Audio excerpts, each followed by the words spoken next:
पेश है काल्पनिक अफसाना नकली वारिस, कड़ी पहली। तो पढ़कर सुनाता हूँ आपको। दिन का दूसरा पहर, एक बड़ा सा शहर, एक बात से हमारा नायक अरमान उतरता है। पीठ पर पिट्ठू बैग लटकाए अपना मोबाइल निकालता है और फ़ोन करता है।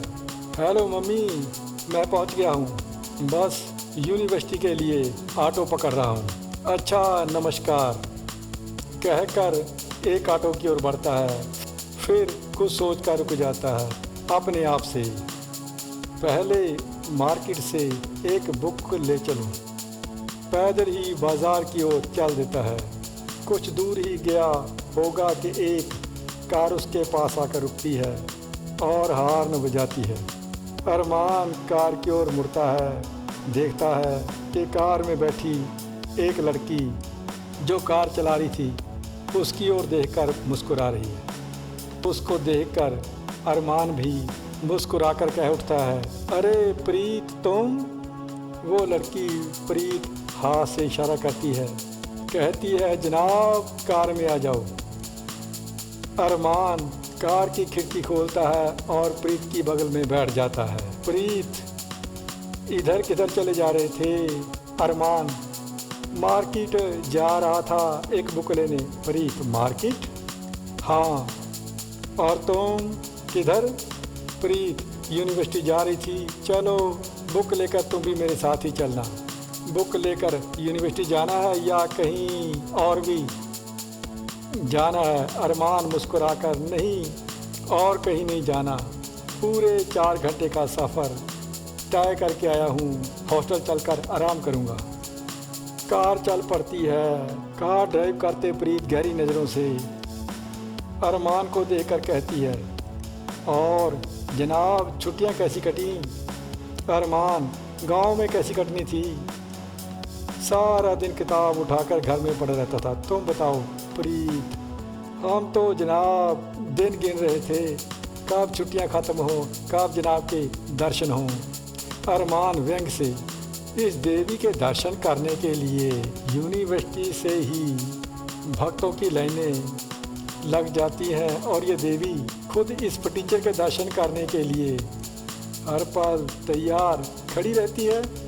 प्रीत बस ये देवी ऐसी ही है प्रीत। यह कहकर कार रोकती है, एक खाली जगह पर लगाती है। दोनों नीचे उतरते हैं और पैदल ही चल पड़ते हैं। प्रीत चलते चलते अरमान से, अरमान तुम्हारे पापा क्या करते हैं? अरमान एक गहरा निश्वास लेकर, मेरे पापा नहीं है। प्रीत जैसे सुनकर सुन्न सी हो जाती है। ओहो हो, तुम्हारे पापा भी नहीं हैं? अरमान तुम्हारे पापा भी, मतलब तुम्हारे पापा भी? प्रीत एक आस ही भरकर, मैं बहुत छोटी थी जब एक एक्सीडेंट में उनकी डेथ हो गई थी। अरमान ओह कहकर सहानुभूति भरी नज़र से प्रीत को देखता है। प्रीत और तुम्हारी मदर? अरमान वो एक स्कूल टीचर है। तभी वो मार्केट में पहुंच जाते हैं। एक किताबों की दुकान की ओर इशारा करके बोलती है प्रीत, लो ये रही बुक मार्केट, चलो जो किताब लेनी है ले लो। दोनों एक बुक शॉप में जाते हैं। अरमान के साथ प्रीत भी किताबें देखने लगती है। दोनों अपनी अपनी पसंद की किताबें खरीदकर दुकानदार के पास पहुंचते हैं, पेमेंट देते हैं और बाहर आते हैं। प्रीत के हाथ में किताब देखकर अरमान मुस्कुराकर पूछता है, अरमान तो मैडम ने भी किताब ले ली, देखो कौन सी खरीदी है? उससे उसके हाथ से किताब लेकर किताब का टाइटल देखकर कहता है, ओहो पाक कला। प्रीत मम्मी कहती रहती हैं मुझे खाना बनाना नहीं आता, ससुराल में जाकर मेरा क्या होगा, इसीलिए अरमान मम्मी को बोला नहीं। ऐसे वैसे घर में तो मेरा रिश्ता होने से रहा, जहाँ होगा वहाँ नौकरों चाकरों की लगी होगी लाइन, वहाँ तुम्हें खाना बनाने की क्या ज़रूरत है। प्रीत चुलबुले अंदाज से। कैसे कहूँ, अब जब मालूम हो गया है कि हमारे होने वाले साहब तो एक स्कूल टीचर के बेटे हैं, अरमान।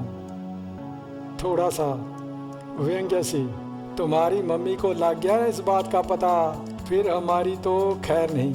प्रीत, मेरे फैसलों में मेरी मम्मी की नहीं चलती, मेरे पापा की चलती है। अरमान चौंक कर, अभी तो तुम कह रही थी। प्रीत, ये मेरे पापा, अगर मेरे पापा अपने पापा भी होते इतना ना करते जितना ये करते हैं। ये मेरे मुंह बोले पापा दुबई में हैं, जो भी नया खरीदते हैं मेरे नाम कर देते हैं। अरमान, ओह तो तुम्हारी मम्मी ने कहीं दूसरी शादी?